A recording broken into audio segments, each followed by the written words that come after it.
Hey guys, this is the Red Bull Conspiracy Part 2 slash solar eclipse slash where you can figure that out. So obviously guys, if you need more help connecting the dots here, the red ball is the calf here, golden calf. It's the same thing, but obviously that's the moon and that's the sun. It's the solar eclipse or the Jesuit logo, right guys? So we talked about that last time where you've got the winged cherub is the Red Bull gives you wings, and that's of Nineveh, right?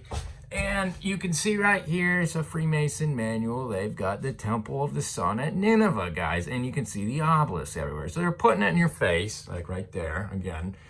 Putting it in your face again, and that they are Nineveh, guys, okay? And, or Ezekiel 28 or Ephraim, guys, okay? And here's a legend of the apron. We talked about that last time. It literally goes back to Garden of Eden. But anyway, in case you needed more evidence there. And then this talks about their little third temple, and it talks about how for the great architect of the universe, that's the devil, because the world is flat, right? And anyway, the GA, they're building all these churches too, guys, right? In the dwelling to make the world a good place, dwelling place for the great architect. So it's probably the devil faking the second coming. But anyway, in the Bible, it's all about this concept of the moon. All right, and that's why you always saw again that going back, it's the moon and the horns or the solar, okay, the eclipse, right? And it's Jericho means moon, or moon is silver in alchemy, or it's feminine, guys, right? Now in the sixth seal, you can see that the moon or the sun goes black as sackcloth. That's clearly and it describes the moon. It's clearly a eclipse, right, guys? Now, if we know anything about what's going on here, day 1 is the altar, day 2 is the baptism, and then you get into the waters, and that's the Dagon Cult, or the sea beast, okay, guys? And then remember, Jonah was spit up on dry land, and he went to Nineveh. You're starting to understand that, I hope, okay, guys? Anyway, so that's day 1 is the altar, 2, 3, 4, 5, 6 is dry land, okay? And that's where the Ark of the Covenant is, and that's going to be the Mark of the Beast Sunday Law, or the circling Jericho, because their Sunday Law is a counterfeit, where the true is circling Jericho. That's the moon, okay? That's why they're putting a man on the moon, guys. They're just screwing around with you again, because it's in Revelation, it's the woman standing on the standing on the moon, clothed with the sun. Now, I was thinking about this concept of when a solar eclipse happens, you can start to see the solar winds, guys. And the winds and that's what causes the real wind, but it's symbolic here of the sealing, right? Okay. Because their 4 angels are standing on the 4 corners. That's the 4 corners of the altar. Let's remove the little Egyptian obelisk here. And basically, that in Ezekiel 9, you start to see this concept, guys, of the seal coming from the direction of the altar. The 4 horns stood beside the bronze altar. Okay, so they're coming from the north, and then you can see, so they're coming here, and then you see it from here going east. That's where the sealing's coming from, guys, okay?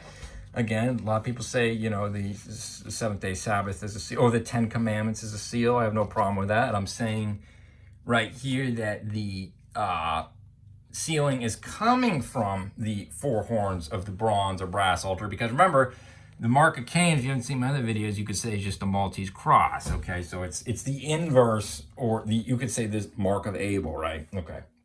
Hopefully I hit that home enough. All right, so I want to talk about, you've heard me talk about the sign of Jonah a lot, but anyway, if you look up in Luke, when the Son of Man, Yeshua, is describing basically the whale, look up the word, and it's obviously Greek, and it's going to be obviously sea monster, right? But look up the base. It links you to G5490, which is a chasm, yawn, gulf, guys. This is the same, and that's the same word in Luke 16. Looks pretty rare, since it only happens once. where you have the rich. This is the Gulf or the chasm or the 1260 or the sea beast or this Dagon fish cult or the Roman Catholic Church guys. So this is what separates the rich man from Lazarus in the bosom of Abraham. Okay, guys? It's the same it's the belly of the whale, guys. It's the Leviathan. It's the sea peoples, guys. Because obviously in First Samuel, you see this concept of the sea peoples stealing the Ark of the Covenant, right? And that's what's going on here. It's the same concept. Is they take the ark and they put it in front of Dagon, and basically it's the they put it right there, and then what happens is a little fish statue falls over. It could be an obelisk too, right? But anyway, and they don't step on the threshold to this day. Okay, it says it right there. All right, it's probably where a step on a crack, break your mother back comes from. I don't know. But basically, I know some temples in Asia still honor this, okay? It's a concept. It's all about the threshold, guys. It's all about this threshold because, of course, in Revelation 11, it says, do not measure the courtyard. It's been given to the Gentiles. Now, that's why I put the checkerboard or the city square. That's Masonic. It's where it comes from, right? Says, okay, do not measure the temple or the courtyard. It's been given to the Gentiles to be trampled on for 42 months. So that's what's going on. All they have is the courtyard, and they're trying to, again, balance the scales, the Red Bull here. 5 verse 5, or the 10 toes, again, of the Roman Empire. They're trying to balance it with this works-based religion to get over this threshold, guys. Because, going back to Ezekiel, what's going on is when you see this destruction of Israel, it's all about Ezekiel 8, you can even go 9 around there. It's all about this concept of the glory of Yah, the Son of Man, Yeshua, Yahweh, is coming, and it's hovering over the threshold, guys. Read all about it, and you'll see, you're going to see threshold everywhere, okay, guys?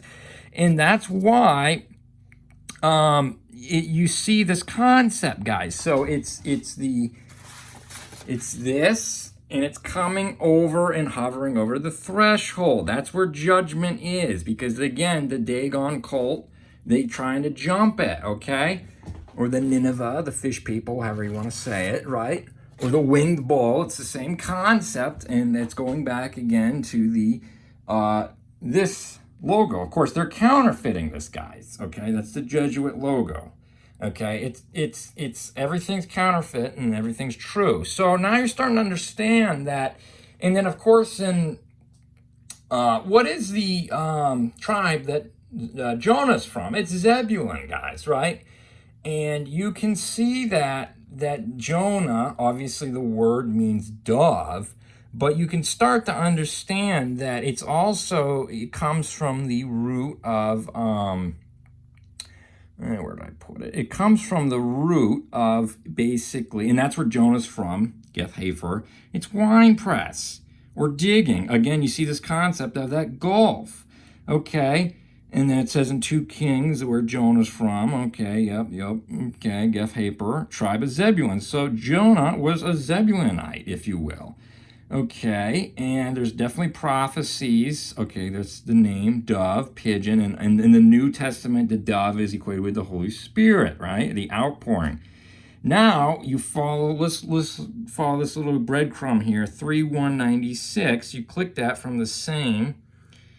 There's 3:196. It's this concept of wine, and Jesus' first miracle was wine, and he was all about going up to Galilee, and that's where Zebulun was, guys, or Jonah.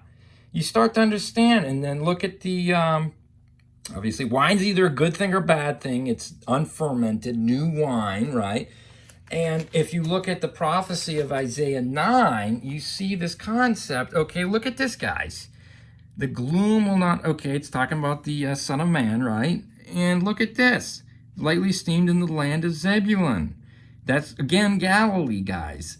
By the way of the sea, the people who walked in darkness, that's the chasm, that's the gulf, that's the 1260, trying to get on dry land. They see the first miracles or the outpouring or the water to wine, guys. The Holy Spirit outpouring.